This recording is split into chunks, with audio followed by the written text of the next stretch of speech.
سیریفی میں اردو کو سرکاری زبان قرار دینے کی قرارداد پیش کر دی گئی۔ دو المناک لطیفے، پہلا یہی کہ اردو کو سرکاری زبان قرار دینے کی قرارداد پیش کرنے کی کیا ضرورت ہے اور کیوں ضرورت پیش آئی، یہ کام جو بہت پہلے ہو جانا چاہیے تھا۔ اور دوسرا دردناک لطیفہ ANP وغیرہ کی طرف سے مخالفت، کہا گیا ہے کہ اردو اجنبی زبان ہے، شاید ہندی، سنسکرت یا عبرانی اپنی زبان ہوگی اور یہ اسے مال رابطے کی زبان رکھا جائے۔ اردو کو اجنبی قرار دینا قائد اعظم کی بھی توہین ہے۔ مجھے توہین قائد اعظم کے بنائے گئے پاکستان کے ایوان بالا میں کی گئی۔ اس لطیفے کا جرم اور بڑھ جاتا ہے جب 72 کے زمانے کی یاد کی جائے۔ اس وقت بھی اردو کو سرکاری زبان بنانے کا مطالبہ کیا جا رہا تھا۔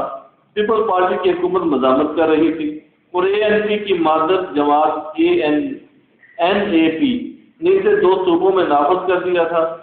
اصلاح غلط ہے یا اخلاق غلط ہیں؟ ریلوے کو اکھنڈ تباہی کے گھڑے میں گہرانے والے ہی جواب دے سکتے ہیں۔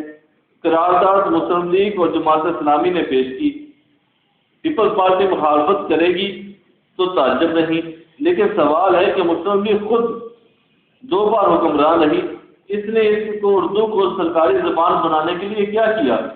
بتایا گیا ہے کہ اردو کو سرکاری زبان بنانے کی بات ایک آئینی شک میں ہے، لیکن آئین کو یہاں مانتا کون ہے؟